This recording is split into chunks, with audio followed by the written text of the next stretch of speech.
Hello bachcho, let's read the question first. So the question says, in a survey of 60 people, it was found that 25 people read newspaper H, 26 read newspaper T, 26 read newspaper I, 9 read both H and I, 11 read both H and T, and 8 read both T and I, and 3 read all the 3 newspaper. Find the number of people who read exactly one newspaper. So सबसे पहले हम यहाँ पे की concept समझते हैं. सो इस question में हमें इस फॉर्मूला का यूज आने वाला है.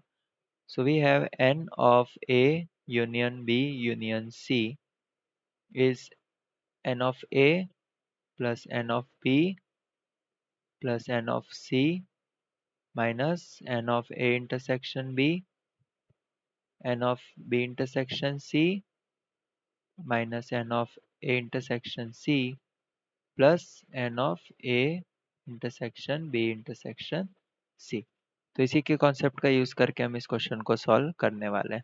So we have number of people reading newspaper H. So N of H है हमारे पास 25 और नंबर ऑफ टोटल, तो टोटल को हम रिप्रेजेंट करते हैं यू से.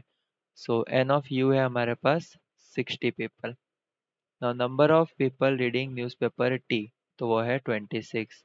Number of people newspaper reading newspaper I 26. Number of people reading newspaper H as well as T, H intersection T, तो वो है 9. Number of people reading newspaper T and I, T intersection I. So T and I, sorry एक minute, H यहाँ पे H and I read 9, 11 read both H and T, तो H intersection T होगा 11 और N T and I, तो T intersection I will be 8 और all the three H intersection T intersection I is equals to 3. ठीक है, तो सबसे पहले और हमें फाइंड क्या करना है, number of people reading exactly one newspaper. So we have to find number of people reading exactly one newspaper. So इसको समझने के लिए हम एक वेन डायग्राम का यूज करेंगे. Okay, so we have a Venn diagram. यहाँ पे हम एक वेन डायग्राम बनाते हैं इसी कंडीशन को रिप्रेजेंट करते हुए. तो सो ये है टोटल यूनिवर्सल सेट.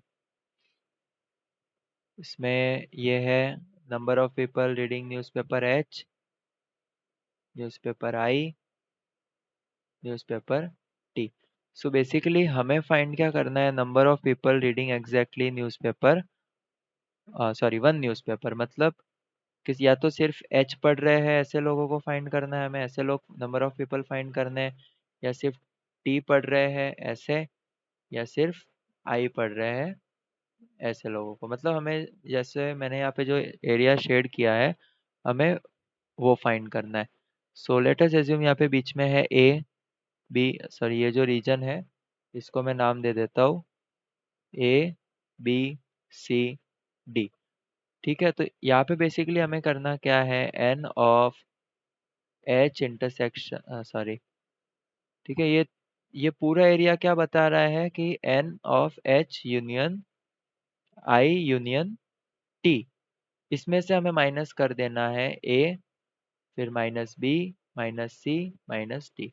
या फिर इसको अगर हम समराइज करके लिखे so H union I union T minus common निकाल देते हैं, so A plus B plus C plus D. So इसकी हमें वैल्यू फाइंड करनी है, सो हमें फाइनल आंसर मिल जाएगा. So formula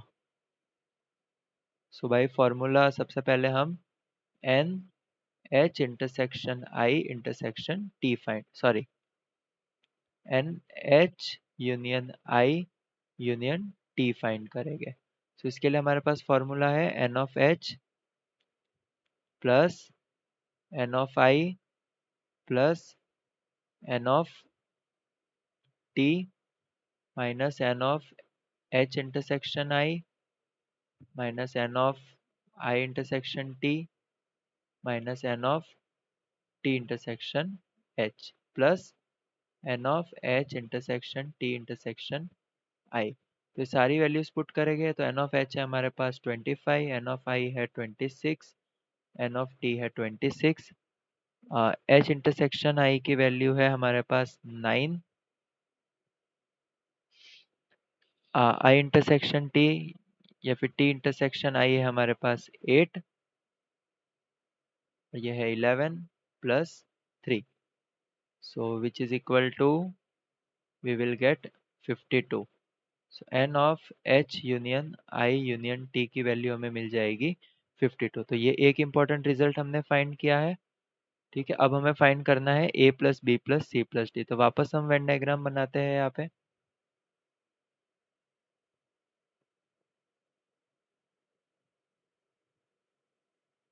so this is H, this is I and this is T. So हमें बेसिकली फाइंड क्या करना है, हम वापस रीनेम करते हैं ए,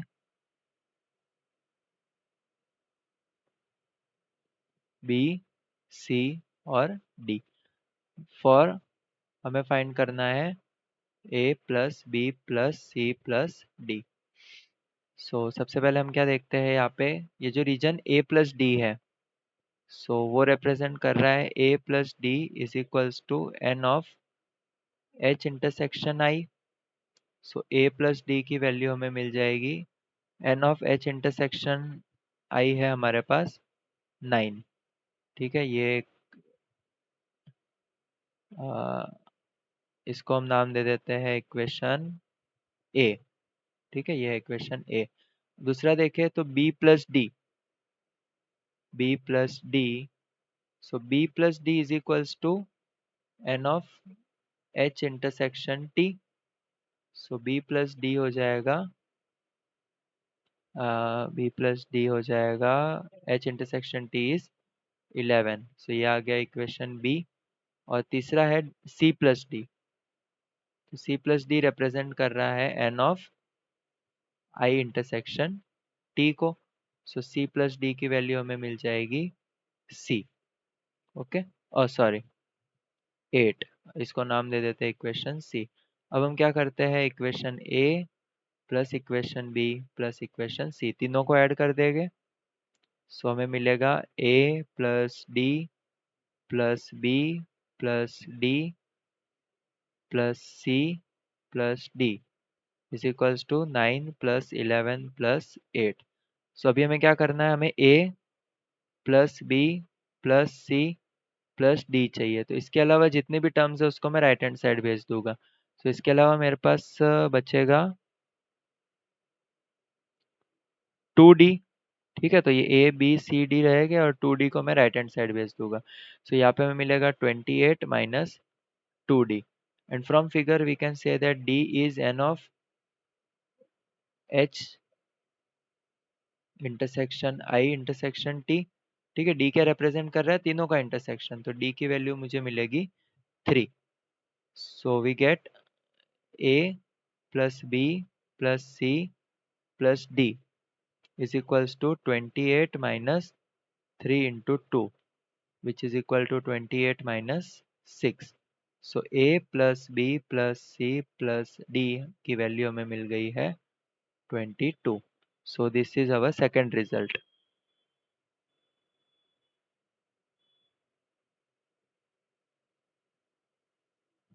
So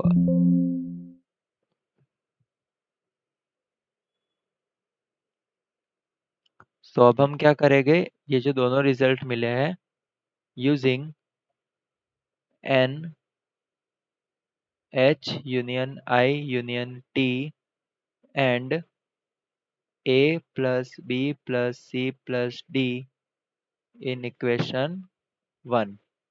सो इक्वेशन 1 है हमारे पास, number of people reading one newspaper, या फिर exactly one newspaper.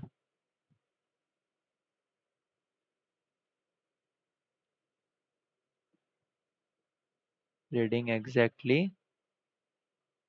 One newspaper. तो उसके लिए हमने फॉर्मूला डिराइव किया था, n of h union i union t minus a plus b plus c plus d। So हमें n of h union i union t की वैल्यू मिली है 52 minus a plus b plus c plus d की value है 22। So हमें final answer मिल जाएगा 30। So we can write 32 people read exactly one newspaper. Okay, so this is our final answer. Hope you understood it well. Best of luck.